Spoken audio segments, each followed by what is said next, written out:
All right, guys, check it out. Today on American Heritage Garage, I got a question for you. What do you do when you have a nice brand new trailer? You guessed it.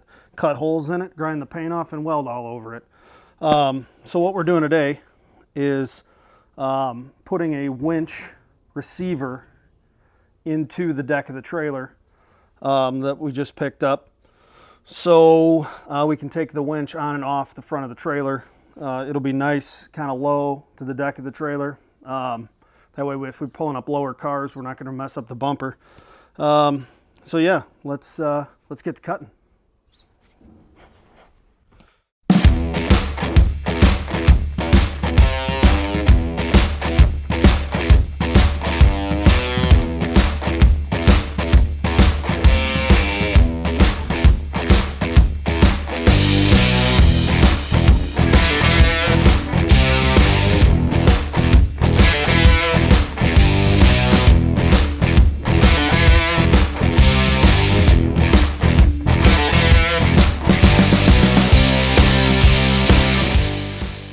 All right, guys, so let's run over a few things that I have so far to get this project done.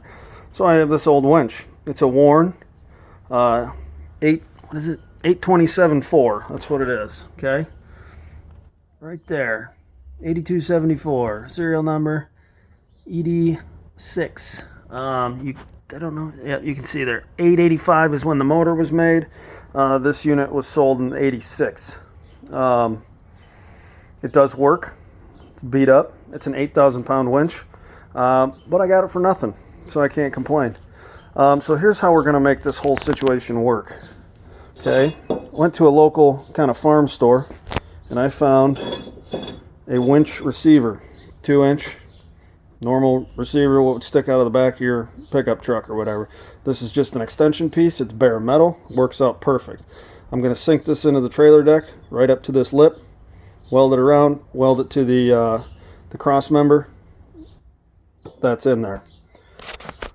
Then I got this thing. Okay.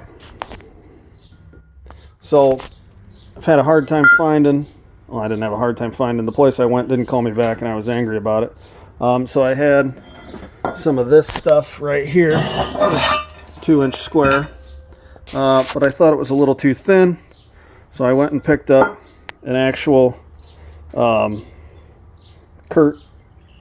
friggin' hitch thing.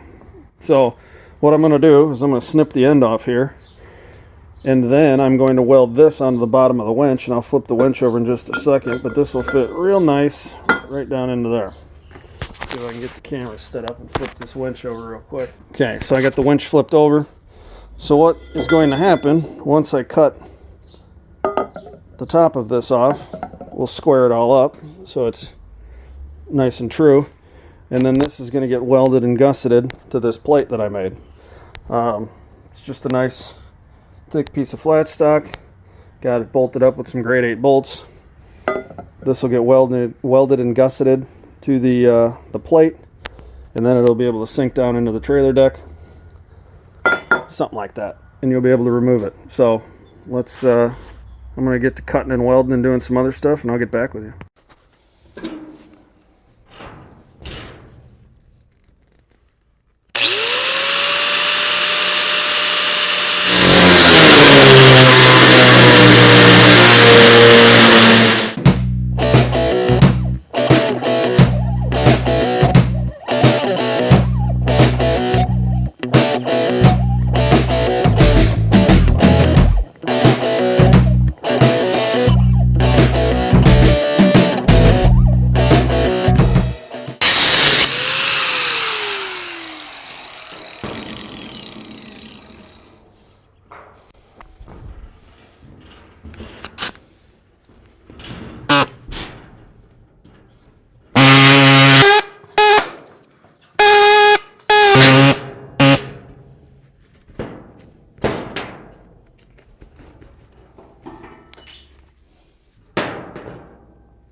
I think we're going to have to take a little bit more off. I'm hitting the... Let's crawl under there and see what we got going on here. Okay guys, so this is where I'm at with the receiver in the trailer. Unfortunately, after I cut my hole, there was a couple issues. One was I forgot to turn the camera back on after I got everything figured out. And as you saw, the receiver was hitting this main cross beam that comes off the tongue. Well, and I'll take you down and show you in a second, because what I had to do to fix that then was ultimately I ended up cutting the hole in the wrong spot, kind of. So I had to cut more out this way and then re-weld a piece in behind it here. But I actually cut the hole in the right spot. What I found out later was this center cross member that comes up off the tongue isn't square to the trailer. So where I cut the hole initially was the right spot, but that cross member, instead of coming in straight like this, like it should, had a bit of a turn to it. So I'll take the square down here and I'll show you. But so like I said, my camera shut off. So what I ended up doing was I recorrected my hole over, got everything cleaned up. I made my platform, which I'll show you over there in a minute. I got everything set up, welded, gusseted, put it all together, drilled my hole for the pin. Okay, then I brought this back over and I set the flange down to the deck of the trailer. I welded it. Then I welded it to the cross member down here. I used a like a level gauge, my brain's not working right now, a degree gauge. Okay, and I put it on there to make sure we were at 90 left right. It was good. Welded it up. So that's good to go. Let me jump down here and show you what I'm talking about this thing not being square. So I have my square running along the cross member right here. Okay, so I got it flush up against the side. Okay, and you can see my gap right here. See there? So unfortunately, when this was built, it wasn't squared properly. What are you going to do?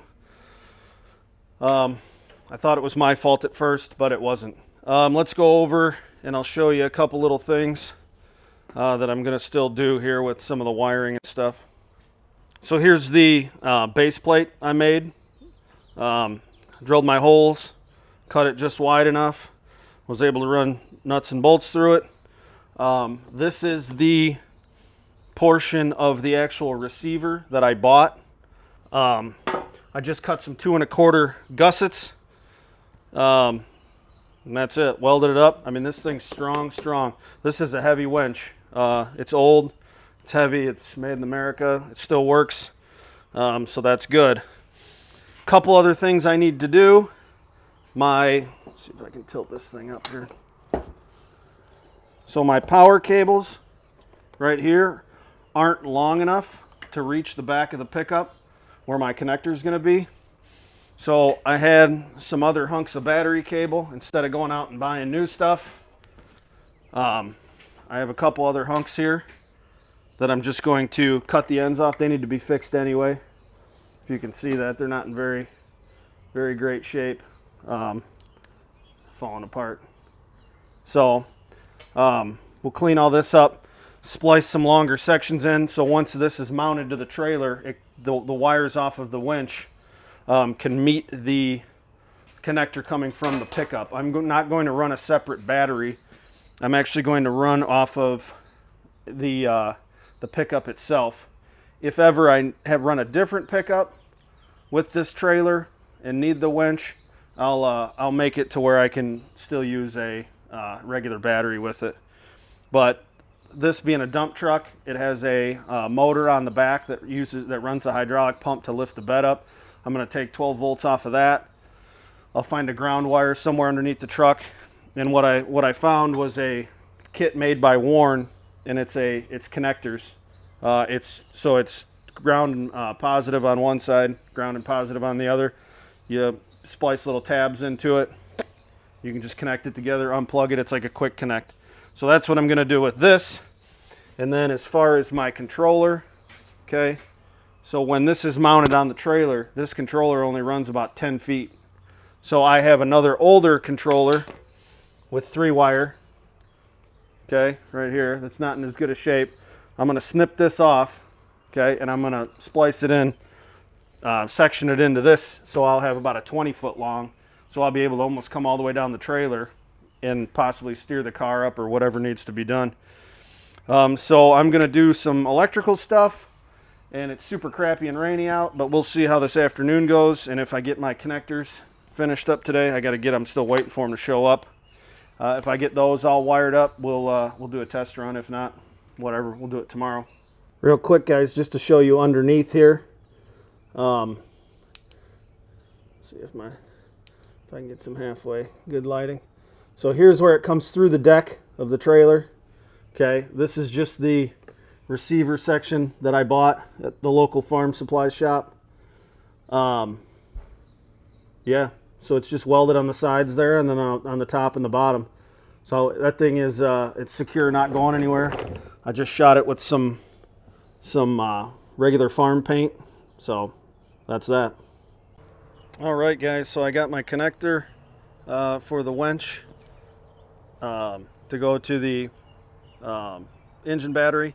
So again, I have it, you can see it here somewhat, connected to the pump motor for the hydraulics. Then it just runs along the frame right here. I got the ground on the frame, then it goes to the back, and I will show you what the connector looks like. It's up, tucked up under, can't see it right now because the box is up, but the end matches this end right here.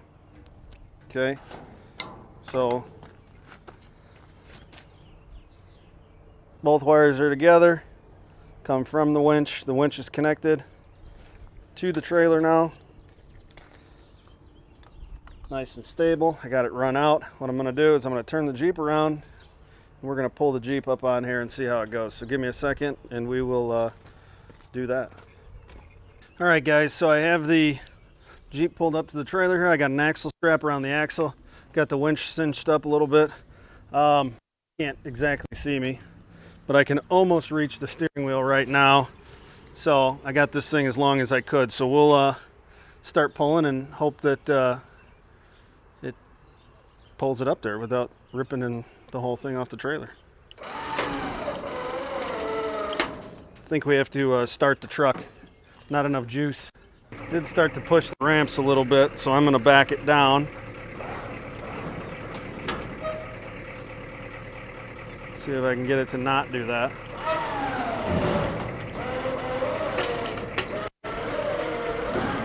Okay, the ramps slip back in.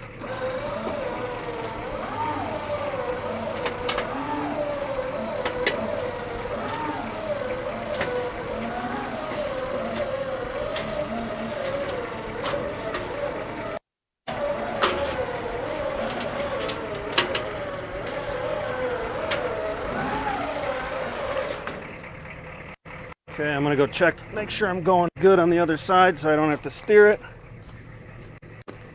It's a little tight, but that's okay.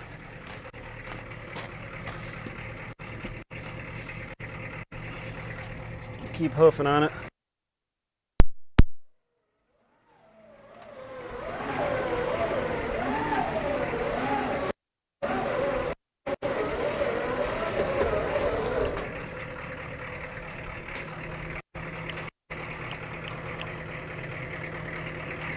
Let the battery charge. This thing pulls a ton of juice. Okay, well now we know that this thing pulls a ton of juice, and it's a little bit hard for the battery to keep up. All right, guys, so I got it up on the trailer. Everything worked fine. It was just a simple matter of the battery was struggling a little bit, pulling all this weight. So this thing's about 4,500 pounds. So that's something to think about. I may run longer wires up to the battery or something. I don't know. I might do something different. We'll see. So let's see how this thing comes down.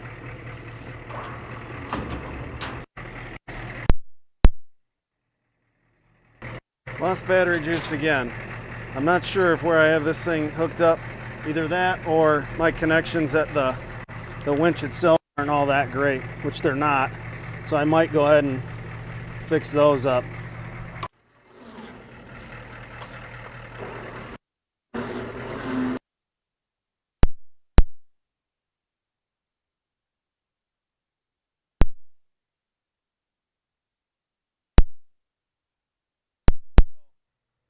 So for the most part, it works pretty good. There might be connection issues in the winch itself, but I'd give it a big thumbs up. So that's how you put a winch on your trailer. All right, guys. So the trailer's all finished up.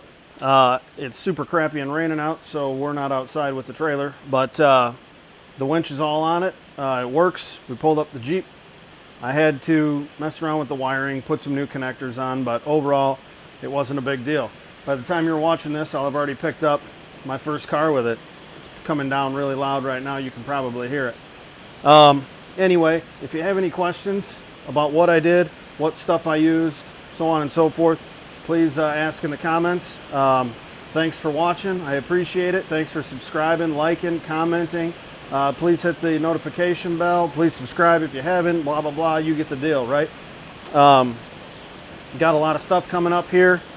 So, again, I appreciate your continued support. Until next time, we'll see you out here at American Heritage Drive.